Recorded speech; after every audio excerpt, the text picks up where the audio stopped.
Christ, we got MiGs under. Under who? Deep Christ, we got MiGs under. Come on back around. Come on back around. Right, I got him. Okay, hold on. And fire in the area.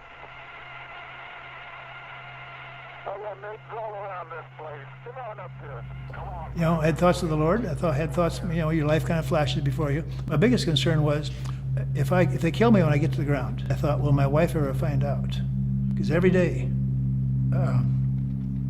you know, they're wondering if you're running around in the jungle making it. So it was tough. That was the hardest thing I had, was thinking, will my family ever find out?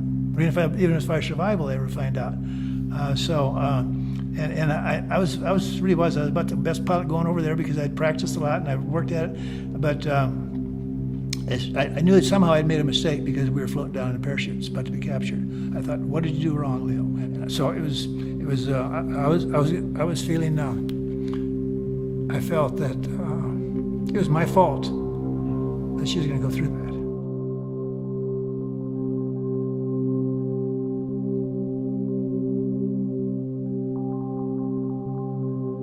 I couldn't walk. My legs would, so I was crawling up the mountain. I could hear some people below me, and probably 15 or 20 minutes they caught up with me. First thing to do is they cut all your clothes off, and they're not careful, and they're pretty proud to have this American Aviator. And then a couple of nights later, they came with a truck and tied us down in the flatbed and hauled us into Hanoi to about most of the night, and then we went into the prison system. Now, the first 3 years were real brutal. If they could hear any sound coming from the cell, they'd beat you, minimum. And some people died in torture. Sometimes you pray to pass out. I didn't pray to die, but I sure prayed, to pass out. In our case, you're always by yourself when you're being tortured. In my case was, I'd say, Leo, last another minute, last another 30 seconds. There were times our life truly depended upon being able to communicate.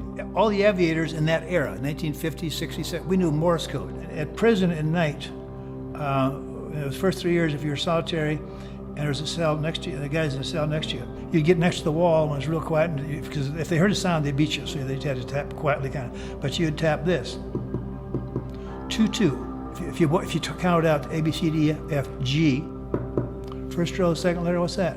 It's a B, isn't it? U happens to fall 4 or 5. God bless you. If he could get to the wall over there, he'd come back and GBU, GM. God bless you, good night. It was very meaningful, because you're by yourself. There's an American 12 inches away from you. Every Sunday morning, we would tap on the wall when it's real quiet. Sunday morning, we just tap CC. That would sound pretty simple. That was a church call. By the time we were been there a year or two, I think everybody knew the 23rd Psalm. That was kind of like the Lord wrote that for POWs in Vietnam. The Vietnamese realized they could lose some prisoners, could be rescued in these small camps, so they moved us all back into Hanoi. That's when we went from small cells to big cells. The first Sunday we were there, somebody just said casually, let's have church. Yeah, good idea. And so Ned Schumann, who just recently died, tough, good man, naval aviator, he said, do we really want to have church? Oh, yeah, you bet we do. He said, no.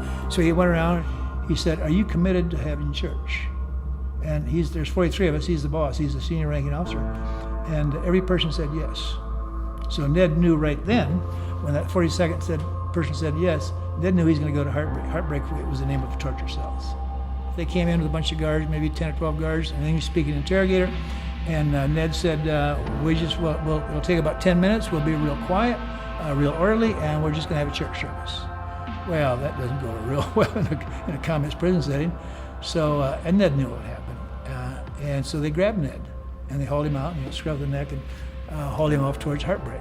And so the second ranking man stood up, walked to the center of the cell, and he said, gentlemen, the Lord's Prayer. So we started reciting the Lord's Prayer.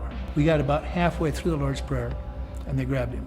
On cue, the third ranking man stood up, walked to the center of the cell, and said, gentlemen, the Lord's Prayer. It's the loudest and most reverent Lord's Prayer I'd ever heard. We drowned out the interrogator, and we got just a couple lines. They hauled him off. Fourth ranking man, same thing. And I began to wonder about this. I'm the seventh ranking man. It went from pure chaos guards swinging guns and hollering in the guard. Went from pure chaos just about to pin drop quiet, just in a second or two. And the interrogator said something to the effect, we didn't know the language well, we learned a few words. He said something to the effect that, it's not working, let's get out of here, we'll try something else later. Every Sunday from that day, we all church. So just phenomenal. And importantly, all 5 people survived. Brutal torture. They all survived. So it was, they held all the aces, but we won. The Lord did. One time out, I found a little teeny rusty nail. I was able to sneak back in, and they'd put bricks in the window with that nail. And I don't know, 10 days, 2 weeks, I was able to drill a tiny little peephole through the concrete. And as a guard walked by one day, this was the image. Somehow, just an image came into my mind. Hadn't thought about it at all before that. And I saw myself flipping a coin, like we do. And I remember I flipped the coin. I visualized that, and I put one hand, I slapped it on the other one. This was so real. I looked down. It was a dime, and I had heads. If I had heads, that guard I just saw walk by that triggered this, he had tails. And the thought behind that was how, neither he nor I had any control of who our parents were.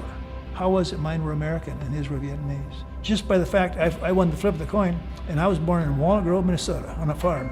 I thought I was handed, like we all are if we're born here, this platter of rights and freedoms and opportunities and all these things that we just are given.